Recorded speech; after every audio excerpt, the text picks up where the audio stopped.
तर मुंबईकरांसाठी पुढचे 3 तास हे महत्त्वाचे आहेत। मुंबईसह पालघर, रायगड, ठाणे, सिंधुदुर्गात अलर्ट जारी करण्यात आलाय। मध्यम ते जोरदार पावसाची शक्यता आहे। नागरिकांना सतर्क राहण्याचं आवाहन करण्यात आलंय।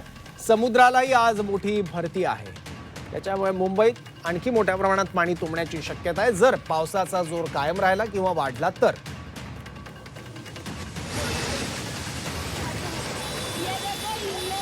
मुंबईतली वेगवेगळ्या भागातली दृश्य आहेत। सायनचं गांधी मार्केट जिथे काहीसं पाणी रस्त्यावर तुंबलेलं आहे। साकी नाक्यामध्ये मोठ्या प्रमाणात पाणी तुंबलंय। सकाळी 6:30 वाजताची दृश्य आहेत। पाण्यातून गाडी चालवणं देखील वाहनधारकांना कठीण झालेलं आहे। काही गाड्या सुद्धा बंद पडलेल्या आहेत। तर दुचाकी चालवणं हे जवळपास अशक्य झालेलं आहे। पाण्यातून हाताने ओढत न्याव्या लागतात दुचाकी, आपण दृश्यांमध्ये पाहतोय तसं। तर दुसरीकडे मालाडमध्ये काही घरांमध्ये पाणी शिरलंय। तर कोस्टल रोडवर अतिशय सुंदर दृश्य आपल्याला बघायला मिळत आहेत। पण सांताक्रूजमध्ये जमिनीच्या खाली जी काही बांधकामं असतील, बेसमेंट असतील, त्यात पाणी शिरलंय। हिंदमाता परिसरात सुद्धा दरवर्षीप्रमाणे याही वर्षी पाणी तुंबलेलं आहे। आणखी माहिती घेऊया सीमा आढेकडे आपण जाऊयात। सीमा, आता नेमकी मुंबईत पावसाची काय स्थिती आहे आणि जे पाणी तुंबलं होतं ते ओसरायला सुरुवात झाली आहे की ते आता वाढताना दिसतंय? नक्कीच आपल्याला जैसे तेच परिस्थिती अजूनही पाहायला मिळते। काल रात्रीपासूनच मुसळधार पावसाने मुंबईसह उपनगरामध्ये जोरदार हजेरी लावली।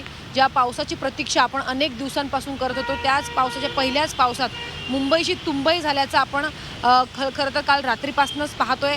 पहाटेपासूनच पुन्हा एकदा पावसाने जोर जो आहे तो धरलेला आहे आणि पाऊस अजूनही आपल्याला पडताना पाहायला मिळतोय। किंग सर्कलमधली ही दृश्य आपण सकाळपासून पाहतोय आणि मुंबईमध्ये ठिकठिकाणी सखल भागांमध्ये पाणी साचल्याचं सुद्धा आपण आता चित्र प्रेक्षकांना दाखवलं।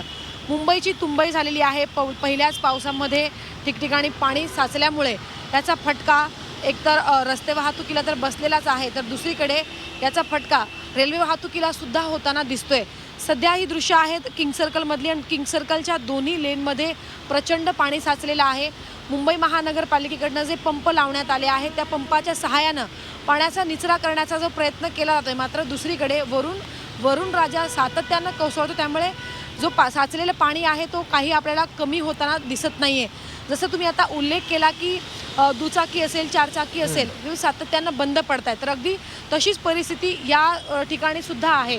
दुचाकी आणि चारचाकी वाहनं बंद पडत असताना टेम्पो आणि बेस्ट बसेस सुद्धा या ठिकाणी बंद पडलेले आहेत। ठिकठिकाणी पोलीस तैनात आहेत। ज्या ज्या ठिकाणी वाहनं बंद पडतात ती वाहनं तात्काळ हलवली जात आहेत जेणेकरून या परिसरामध्ये वाहतूक कोंडी होणार नाही। फक्त परिस्थिती ही फक्त किंग सर्कलचीच नाही आहे, तर दुसरीकडे चुनाभट्टी असेल, सायन सर्कल असेल, दादर टीटी असेल, हिंदमाता परिसरात असेल, ज्या भागांमध्ये दरवर्षी पाणी साचतं अगदी तशीच परिस्थिती मुंबईमध्ये पहिल्याच पावसात पाहायला मिळते। जे दावे मुंबई महानगरपालिकेकडनं आधी केले जातात की नालेसफाईचे दावे केले जातात, सोबतच पाणी साचणार नाही, त्यामुळे पंप आम्ही लावलेले आहेत असं सांगितलं जातं, मात्र पहिल्याच पावसामध्ये नागरिकांना जो आहे तो नाहक त्रास सहन करावा लागतोय। कालपर्यंत परिस्थिती ही नियंत्रणात होती। लोक हे आनंदात होते की आता पाऊस पडायला लागलेला आहे, मात्र पहिल्याच पावसात कमी वेळेत जास्त पाऊस पडल्यामुळे मुंबईची तुंबई झालेली आहे। अर्थात आता महानगरपालिकेकडनं कशा पद्धतीने प्रयत्न केले जातात हे पाहणं महत्त्वाचं असेल। सकाळच्या सत्रात लोक हे हैराण झालेत। शाळेत जाणाऱ्या विद्यार्थ्यांना सुद्धा चालत जावं लागते, वाट काढत पुढे जावं लागत आहे।